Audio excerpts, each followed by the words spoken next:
విష్ణు సహస్రనామాల్లో 998 నామాలు ఎందుకు రాశారు అంటే ఈ 2 నామాలకి వ్యాఖ్యానం. విశ్వం విష్ణువు అనే 2 నామాలకి వ్యాఖ్యానమే రిమైనింగ్ 998. విశ్వం విష్ణువు అని నీకు అర్థం చేయించడం కోసం మహానుభావుడు వ్యాసుడు పడిన తాపత్రయం, అది భీష్ముడు పడిన తాపత్రయం. మనం అది వదిలేసి ఏం చేశాం? మేము విష్ణు సహస్రం రోజు చదువుతాం, 100 మంది కూర్చుని చదువుతున్నాం, 100 రోజులు వరుసగా చదువుతాం. ఈ మెగా ప్రోగ్రాములు దేవుడికి నచ్చవమ్మా. అసలు ఈ ఓడ పెట్టమన్నాడు ఇవన్నీ అంటాడు ఆయన. నేను ఇదివరకు చెప్పాను, మళ్ళీ సరదాగా చెబుతున్నాను. విష్ణు సహస్ర పారాయణ సంఘం అని పెట్టి ఎవరో 5-6 ఏళ్ల క్రితం మేము 1000 సార్లు పారాయణ చేసామండి, 1000వ సార్లు చేస్తున్నాం, మీరు ముఖ్య అతిథిగా రండి అన్నాడు. నేను వెంటనే అన్నాను ఫోన్లో, నాకు చమత్కారం అలవాడు. 1000 సార్లు పారాయణ చేస్తే 1000వ సారికి విష్ణువు రావాలి కదా, నేను రావడం ఏమిటి అన్నాను. నేను 1000 సార్లు పారాయణ చేసినా విష్ణువు రాలేదంటే విసుగొచ్చి ఉంటుందయ్యా, ఆయనకి మానేసేయని చెప్పాను. నేను రావడం ఏంటి, గొట్టంగాడిని ఇక్కడ నేను వస్తే ఏమిటవుతుంది? ఇక్కడ నాకు పెద్ద దండేస్తావు, నేనే విష్ణువు అంటావు, అక్కడి నుంచి నాకు అహంకారం వచ్చేస్తుంది. ఇక్కడ ఇక నేను శంఖం చక్రం పట్టుకుని కూర్చోవాలి, పెసరట్టు ఉప్మా ఎవరు పెడతారు? ఇక్కడ శంఖం చక్రం పట్టుకుని ఇంటికి వెళ్ళామనుకోండి, ఆవిడేమిటి దేవుడికి ఏం పెట్టకూడదు నైవేద్యం అని ఇంత పెడుతుందమ్మా, చచ్చిపోతాం. 4 పెసరట్లు ఉప్మా శుభ్రంగా తినేవాడిని నేను. దేవుడికి ఆకలి ఏమిటి అంటే ఏమైపోవాలి ఈ ప్రాణి అంటే మమ్మల్ని దేవుళ్ళని చేయకండి దయచేసి, మేము మనుషులమే, మాకు అన్ని రకాల చాపల్యాలు ఉన్నాయి, కాకపోతే కాస్త అదుపులో పెట్టుకుంటాం అంతే తేడా. దేవుడు అయిపోతే ఏమైపోతే ఏముండవు ఇక్కడ, దేవుడికి అదెందుకు ఇది ఎందుకంటే ఏముండవు ఇక్కడ, లేకపోతే అలాగా. ఈ పిచ్చి వదులుకోవాలి. విశ్వమంతా విశ్వరూపమే. అర్జునుడు విశ్వమంతటినీ కలిపి కృష్ణుడిలో చూడలేదు, శంకరాచార్య వ్యాఖ్యానం అలా రాలా. అంతవరకు వేరువేరుగా దర్శిస్తున్న విశ్వాన్ని ఒకే రూపంగా దర్శనం చేశాడు.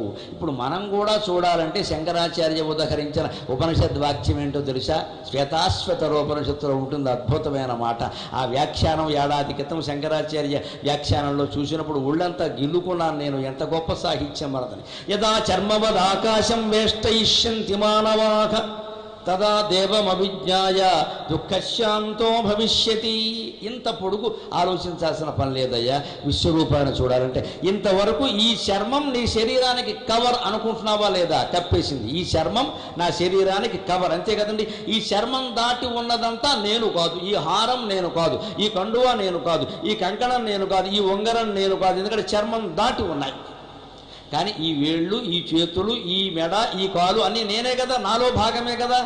ఇలా అనుకోవడం మానేసి ఆకాశం నీ శరీరానికి చర్మం అనుకో. యదా చర్మవద్ ఆకాశం వేష్టయిష్యంతి మానవాక.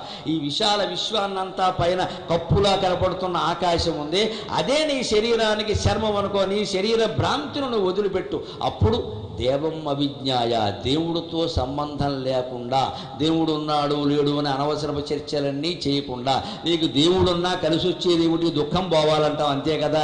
నాకు సుఖం కావాలి, దుఃఖం పోవాలంటావు. నీ దుఃఖం దూరమైపోతుంది. ఎందుకంటే విశ్వమంతా ఒక్కటే అని భావించినప్పుడు ఎవరికి ఏం సుఖం కలిగినా మనకు కలిగిందనే అనుకుంటాం, ఎవరికి ఏ దుఃఖం కలిగినా మనకు కలిగిందనే అనుకుంటాం. అప్పుడు విశాల విశ్వరూపాన్ని మనమే సాధించగలుగుతామండి. అది శంకరాచార్య వ్యాఖ్య, అది శంకరాచార్య వ్యాఖ్య.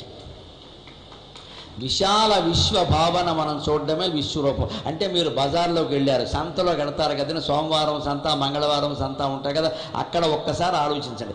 మీ కూరగాయలు మీరు కొనుక్కుంటూ మీరు తిరుగుతుంటే పక్కన 3 మంది గోల్ చేస్తూ ఉంటారు, కేజీ 10 ఎక్కించాం, కేజీ 10 ఎక్కించాం, 10 కొంటే 2 ఫ్రీ, 10 కొంటే 2 ఫ్రీ, రకరకాల అయిపోతుంది సరుకోను కొన్ని రకాలు.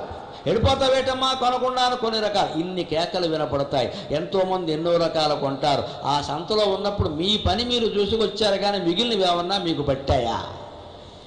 పట్టలేదు కదా.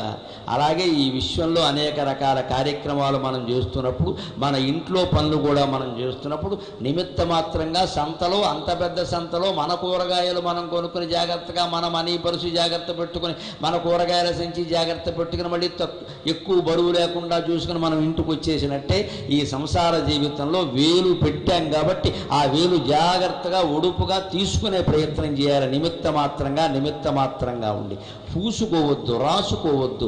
నిర్లేప, నిర్మల, నిత్య, నిరాకార, నిరాకుల.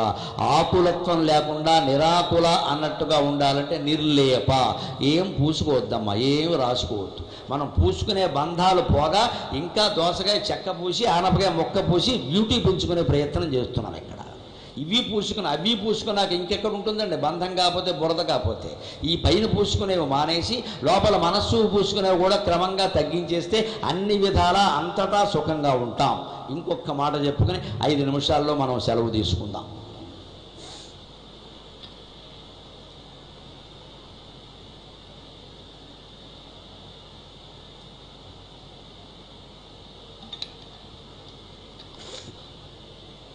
ఆయన వాదన పటిమ ఎలా ఉంటుంది అంటే, ఆ లాజిక్, ఆ తర్కం అనేది ఎలా ఉంటుంది అంటే,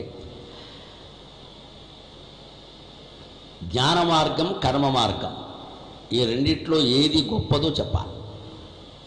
ఇది ఎక్కడొస్తుంది ఈ చర్చ ప్రధానంగా అంటే భక్తి యోగంలో వస్తుంది. శ్రేయో హి జ్ఞానం అభ్యాసాత్ జ్ఞానాత్ ధ్యానం విశిష్యతే ధ్యానాత్ కర్మఫల త్యాగాచ్ఛాంతిరనంతరం.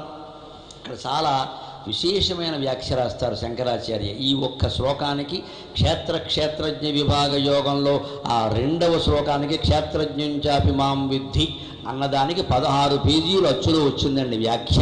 రామకృష్ణ మఠం వారు వేసిన భగవద్గీత వ్యాఖ్యానం చూడండి, అచ్చులో 16 పేజీలు ఉంది వ్యాఖ్య. మాట్లాడడం సాధ్యం కాదు అసలు, అంత విపులంగా అంత విశేషంగా రాస్తారు. కర్మవాదాన్ని ఖండించే విధానం ఎలా ఉంటుందంటే, మండన మిశ్రుడు లాంటి మహాపండితుడు గురువు మెచ్చుకుని నా గ్రంథానికి ఈయన వార్తికం రాస్తాడు, వ్యాఖ్యానం చేస్తాడు అని చెప్పినటువంటి మహాపండితుడు కూడా ఈయన చేతుల్లో ఎందుకు ఓడిపోయాడు అంటే, ఆయన చేపట్టిన సత్యం అంత గొప్పది. సత్యం కారణంగా శంకరాచార్య గెలిచారు. వాది పటిమ కాదు, వాద పటిమ. వాది పటిమ కూడా ఉంటుంది, అది వేరే చెప్తా. వాద పటిమ వేరు, వాది పటిమ వేరు. ఆయనకి వాదమే చాలు, ఎందుకంటే సత్యం ఉంది కదా. సత్య ప్రతిష్టాపన చేయడానికి తగిన తెలివి ఉంటే చాలు. అడ్డగోలు వాదం చేయాల్సిన పని ఏమీ లేదు. అడ్డగోలుగా చేసి చోట చేస్తాడని అది వేరే విషయం. అటువంటి మనిషికి అప్పుడైతే వితండం వాళ్ళ దగ్గర వితండంగానే ఉండాలి, లేదా వాడికి ఎక్క. ఇక్కడ శ్రేయోహి జ్ఞానం అభ్యాసాత్ జ్ఞానాత్ ధ్యానం విశిష్యతే ధ్యానాత్ కర్మఫల త్యాగాచ్ఛాంతిరనంతరం. ఎప్పుడు జ్ఞానం కంటే ధ్యానం గొప్పది, ధ్యానం కంటే కర్మఫల త్యాగం గొప్పది. కర్మఫల త్యాగం వల్ల అనంతమైన శాంతిని కలుగుతోందయా అన్నారు. వెంటనే ఇక్కడ పాఠకుడు ఎక్కడ పొరపాటు పడతాడు, కర్మవాదంలోకి వెళ్ళిపోతాడు. కర్మఫల త్యాగం అంటే కర్మ చేస్తేనే కదా ఫలం, కర్మఫలం ఉంటేనే కదా కర్మఫల త్యాగం. అంచేత జ్ఞాన మార్గం ఎందుకు పనిలేక ఓళ్ళు గ్రహించాలి, ఓళ్ళు విషయాలు, విశ్వమంతా నేనే అనుకోవాలంటే ఇప్పుడు నా వల్ల అవుతుందా?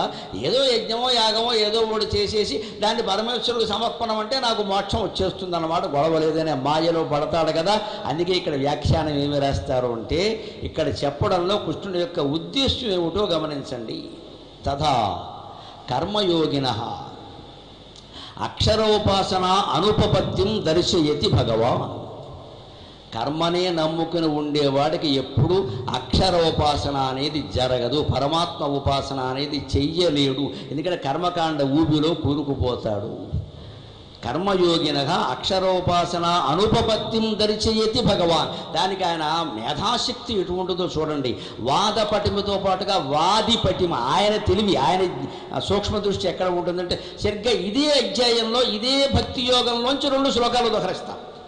4వ శ్లోకం చూసుకోండి, 7వ శ్లోకం చూసుకోండి, ఏముందో ఏది సరైన మార్గమో దేవుడు చెప్పాడు. 4వ శ్లోకంలో భగవంతుడు ఏమంటాడు అంటే,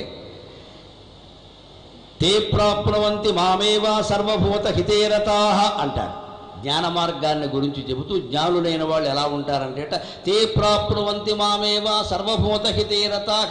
అందరి జీవుల మేలు కోరుతూ అందరూ తానే అని భావిస్తున్న వాళ్ళు నన్ను అప్రయత్నంగా చేరుకుంటారు. తే ప్రాప్నువంతి మామేవ అన్నాడు.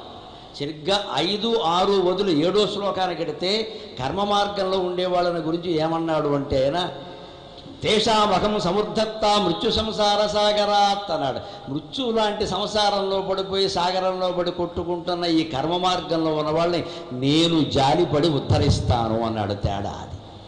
దేశామహం సముద్ధర్త మృత్యు సంసార సాగరాత్, కర్మ మార్గంలో ఉన్నవాళ్ళని. జ్ఞాన మార్గంలో ఉంటే ఏమిటంటే, తే ప్రాప్నువంతి మామేవ సర్వభూత హితేరతః. వాళ్ళు ఎలాగూ సర్వభూతాలని ఒక్కలాగే భావిస్తున్నారు కాబట్టి, అద్వైతాన్ని నమ్ముకున్నారు కాబట్టి వాళ్ళు అప్రయత్నంగా నాలో చేరుకుంటారు. నేనేం ప్రత్యేకించి సాయం చేయాల్సిన అవసరమే లేదు. కానీ వీళ్ళు కర్మమూఢత్వంలో ఉన్నారు, కానీ భక్తి మార్గంలో ఉన్నారు, భగవంతుడు నమ్ముతున్నారు కదా. మరి నన్ను నమ్మిన వాళ్ళని కాపాడుకోవలసిన అవసరం నాకు ఉంది కదా. అందుకని తేషామహం సముద్ధర్త మృత్యు సంసార సాగరాత్ అన్నారు. ఈ 2 శ్లోకాలు కలిపి ఇక్కడ ఉదహరించి, తే ప్రాప్నువంతి మామేవా సర్వభూత హితేరత ఇది జ్ఞానయాం. జ్ఞానులకి ఆయన చెప్పింది ఏమిటంటే కైవల్యప్రాప్తౌ స్వాతంత్ర్యం ఉక్త్వా, కైవల్యప్రాప్తౌ స్వాతంత్ర్యం ఉక్త, కైవల్యాన్ని స్వతంత్రంగా వాళ్లే పొందుతారు అని చెప్పాడు. ఇదే రెండో మాట వచ్చేసరికి కర్మ మార్గం దగ్గరికి వచ్చేసరికి తేషామహం సముద్ధర్త మృత్యు సంసార సాగరాతిథి పారతంత్ర్యం ఈశ్వరాధీనతాం దర్శితవాన్ భగవాన్ అని రాశారు ఆచార్యపాదులు వ్యాఖ్య. ఇప్పుడు కర్మ మార్గాన్ని నమ్ముకున్నవాడు పరతంత్రుడు, వాడంతట వాడు పొందలేడు, దైవుడు అనుగ్రహిస్తేనే పొందుతాడు. ఎప్పుడు పొందుతాడో చెప్పలేము. కర్మఫలాలన్నీ అనుభవించాలి కదా, మంచి అయినా చెడ్డైనా అనుభవించకుండా పోడండి. మీకు ఆశ్చర్యకరమైన విషయం ఏమిటంటే రామకృష్ణ పరమహంస షిరిడీ సాయి ఇద్దరి మధ్యలో ఒక సంఘటన ఉందండి. జీవిత చరిత్రలు చదివితే అర్థమవుతుంది. రామకృష్ణ పరమహంస 1886 సంవత్సరం ఆగస్టు 13వ తేదీన ఆయన వెళ్ళిపోవాలి అని నిర్ణయించుకుని విపరీతంగా తాపత్రయపడి అమ్మవారిని యాచిస్తే ఆయనకి అవకాశం దొరికింది, ఆయన వెళ్ళిపోయాడు. కానీ షిరిడీ సాయి సరిగ్గా అదే కాలం 1886 ఆగస్టు 13 షిరిడీ సాయికి కూడా ఈ లోకంలో ఉండి ఇంకా విసుగొచ్చింది. ఎందుకంటే భక్తులందరూ ఆ మాయ చేయి, ఈ మహిమ చూపించు, నువ్వు వేడి నీళ్ళలో చేపెట్టావుట, చిన్న బల్ల మీద పడుకున్నావుట, మా ఇంట్లో సమస్య పరిష్కరించు, మా అబ్బాయి కుష్ఠరోగం వచ్చింది తగ్గించు, ఈ గొడవ తప్పితే జ్ఞాన మార్గంలోకి రావట్లేదు. షిరిడీ సాయికి కూడా విసుగొచ్చేసింది. వచ్చాయన ఇంక చాలు, ఇక్కడ ఉన్నది కొద్దీ వీళ్ళు బాగుపడకపోగా నన్ను జడగొట్టేలా ఉన్నారు కూర్చుని ఇక్కడ అని ఆయన వెళ్ళిపోవడానికి ప్రయత్నిస్తే సరిగ్గా ఆయన వెళ్ళేటప్పుడు చెప్పాడు మహాసాపతిని పిలిచి, పతి ఒక్క మాట విను, నేను పడుతున్నాను కానీ నాకు అనుమతి దొరుకుతుందని నేను అనుకోను. దొరకకపోతే మళ్ళీ వస్తా, దొరికితే వెళ్ళిపోతా, అదిగో ఎదురుగా నన్ను పాతిపెట్టే ప్రయత్నం చేయి, అయిపోయింది ఖననం చేసి అని చెప్పేసి వెళ్ళిపోయి ఆశ్చర్యకరంగా 3 రోజులకి ఆగస్టు 16న తిరిగి వచ్చాడు ఆయన. మహాసపతి ఒళ్ళో శరీరం ఉంది, షిరిడీ సాయి పైకి లేచాడు, ఇది యథార్థం. ఆయన లేచాడు. లేవగానే భక్తులు చాలా ఆనందం కదా, స్వామి బాబా మళ్ళీ వచ్చావు, మాకు చాలా ఆనందం. కానీ ఒక్క కుతూహలం కొద్దీ ఒక్క మాట అడుగుతున్నా, వెళ్ళిపోతానని చెప్పారు కదా, మా అదృష్టం కొద్దీ మళ్ళీ వచ్చారంటే ఆయన అన్నాడు, ఏమనుకోకురా, బెంగాల్లో గదాధరుడు అని ఒక భక్తుడు ఉన్నాడు, ఆయన చేసిన పుణ్యాలు ఆయన పొందకుండా వెళ్ళిపోయాడు, అమ్మవారు ఆ పుణ్యాలన్నీ నాకు ఇచ్చింది, అందుకని నేను అనుభవించాలి, నేను వెళ్ళడానికి లేదు అన్నాడు. పుణ్యాలు ట్రాన్స్ఫర్ అవుతాయి, పాపాలు కూడా ట్రాన్స్ఫర్ అవుతాయి, కానీ ఎవరో ఒకరు అనుభవించి తీరాలి. అనుభవించకుండా నా భుక్తం క్షీయతే కర్మ కల్ప కోటి శతైరపి, కోటి కల్పాలు గడిచినా ఎవరో ఒకరు అనుభవించకుండా పాపం కానీ పుణ్యం కానీ పోదు. కాకపోతే మన పాపాలు దానం చేయొచ్చు, పుణ్యాలు కూడా దానం చేయొచ్చు. కానీ పుణ్యం దానం చేస్తే పుచ్చుకుంటారు, పాపం దానం చేస్తే ఎవరు పుచ్చుకుంటారండి? అలా పుచ్చుకునే వాళ్ళే రామకృష్ణ పరమహంస, షిరిడీ సాయి, శంకరాచార్య మహానుభావులమ్మ. వాళ్ళ ఆదానాలు కూడా పెట్టారు, నువ్వు బాధపడకు నేను అనుభవిస్తా. మహాయోగులు ఎప్పుడు అలాగే ఉండే, వాళ్ళకి జాలి ఎక్కువ. అందుకని ఈ ట్రాన్స్ఫర్ అనేది ఉందే, బదిలీ అనేది జరుగుతుంది. అందుకని ఏమిటి, జీవి ఎవరైనా ఎంత గొప్ప జ్ఞానైనా ఆయన పాపాలు లేకపోవచ్చు, పుణ్యాలు ఉంటాయి. లోకాన్ని ఉద్ధరించిన పుణ్యం ఒకటి ఉంటుంది. దానివల్ల ఏ చక్రవర్తితో కావాలి, ఆయన రాష్ట్రానికో దేశానికో ఏదైనా చక్రవర్తి మహారాజు కావాలి. అందుకని ఆయన జన్మ ఎత్తి మహారాజు కావాల్సిందే, ఇంకో దారి లేదు. ఆ పుణ్యాన్ని ఎవరికైనా ధారపోయాలి. రామకృష్ణ పరమహంస తీవ్రత ఎలా ఉంది అంటే, నన్ను నీలో కలిపేసుకో, ఇంత చేసి ఆయన బతికింది 50 ఏళ్ళు. 1836లో పుట్టాడు మహానుభావుడు, 86లో వెళ్ళిపోయాడు. నన్ను నీలో కలిపేసుకో అని తీవ్రంగా ప్రార్థిస్తే ఆ పుణ్యాలు బదిలీ చేసుకుని షిరిడీ సాయి అక్కడి నుంచి బ్రహ్మాండమైన మహిమలు ప్రదర్శించాడు. ఆ పుణ్యం కారణంగా ఆయన జ్ఞానం, ఆయన మహిమ ఆయనకు ఉండనే ఉంది. దాంతోపాటు ఇది కూడా వచ్చింది. అక్కడి నుంచి అత్యద్భుతమైనటువంటి చిత్రాలన్నీ ప్రయోగించాడు ఆ మహాయోగి జ్ఞాని బాబా.